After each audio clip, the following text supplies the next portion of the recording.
The news is next here on BBC One. BBC Two's in Royston, Vasey in just a tick, mopping up the nosebleed epidemic. And on BBC Choice, she's back in the square. But how will Kat react to Zoe's return? It's all happening tonight on the BBC.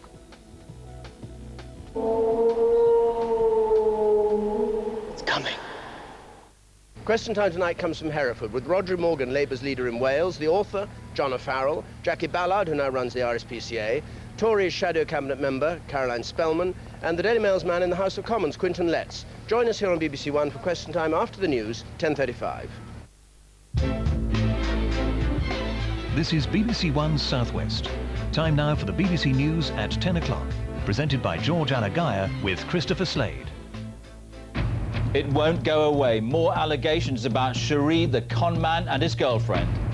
Tony Blair tells the press, you've had your pound of flesh, move on. Momentous meeting, EU leaders reach across the old Iron Curtain. If your kids played truant, you could face a fine from the head teacher. Inside the war machine, if there's a battle in Iraq, this is where they'll call the shots. Here in the southwest, police launch an investigation after a baby's body is found abandoned in a plastic bag in Cornwall. And the jury in the John Allen murder trial retires to consider its verdict.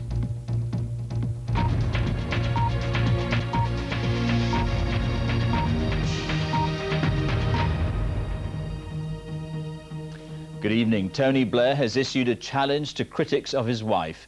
If you've got evidence of wrongdoing, take it to the proper authorities. With yet more allegations about Cherie Blair and the convicted conman Peter Foster surfacing today, the Prime Minister said everyone's had their pound of flesh, but there seems little chance of the controversy dying down. The latest revelations claim that Cherie Blair saw legal papers relating to Mr. Foster's defence against extradition. That's something Downing Street has consistently denied. From Westminster, our political correspondent, Mark Mardell. He'd love to be dealing solely with matters of high diplomacy, of peace and war, but life's not like that when there's a spot of bother on the domestic front.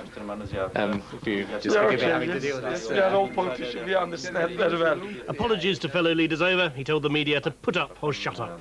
Look, let me be very blunt with you. If anyone has any evidence at all, I mean real evidence, of anything criminal or illegal or improper, then they should give that evidence to the proper authorities. But we've been answering your questions for 2 weeks now. And frankly, I was elected to deal with the things that are really important to people. And I'm here at this summit to deal with issues to do with international terrorism and the European economy and our relations with Turkey. And that's what I intend to do. And I say this with very great respect. I think everyone's had their pound of flesh, and now's the time to move on. Some Labour MPs evidently also feel this is all about making the Blairs bleed, hence the big bunch of flowers to soothe Cherie. But the latest claims by the Scotsman newspaper are that her entanglement with this con man went further than anyone's admitted. They claim she helped Peter Foster with his legal fight against deportation. For his girlfriend, Carol Caplin, seen here at her sports club, clutching a water bottle, is a great friend of Mrs. Blair's. Everyone agrees they met on November the 22nd in Downing Street, but that's where the agreement ends. The Scotsman says Mrs. Blair asked for the legal case papers to be faxed to her in Downing Street, but this morning Carol Caplin issued a statement saying she asked Mr. Foster to fax them to Downing Street. The Scotsman says Mrs. Blair then studied the papers.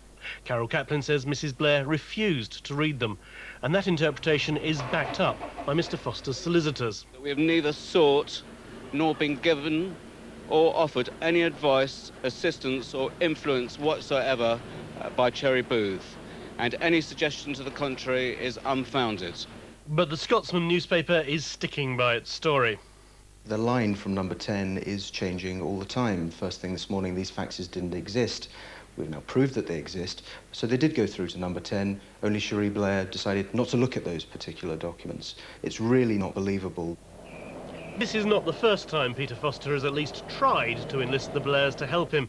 He recorded this video in prison in Australia and sent it to number 10, pleading with Mr. Blair to stop his extradition to Britain. I'm a white-collar criminal. I'm not a gangster, I'm not violent, I'm not a rapist, a murderer, a drug dealer. Take a very deep breath in.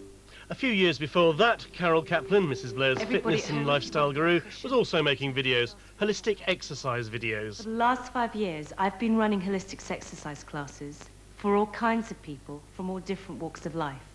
But people from the political walk of life lay themselves open to ridicule if they get involved in such stuff. But the opposition wants an inquiry into the serious allegations. Yesterday, the government and the Prime Minister said that it was over, that the swimming pool was running dry. And today we find they're literally drowning in yet another denial, more murky water, an independent inquiry to establish the truth, the whole truth. That is what is required. Without that, the integrity of government will be called into question. Today's revelation boils down to the fact that a con man's legal documents were faxed here to Downing Street. But what's really strange is that after 11 days of fuss, of demands for complete frankness, complete openness, Downing Street press office knew nothing about it until it was published in a newspaper. And that goes a long way to explain why the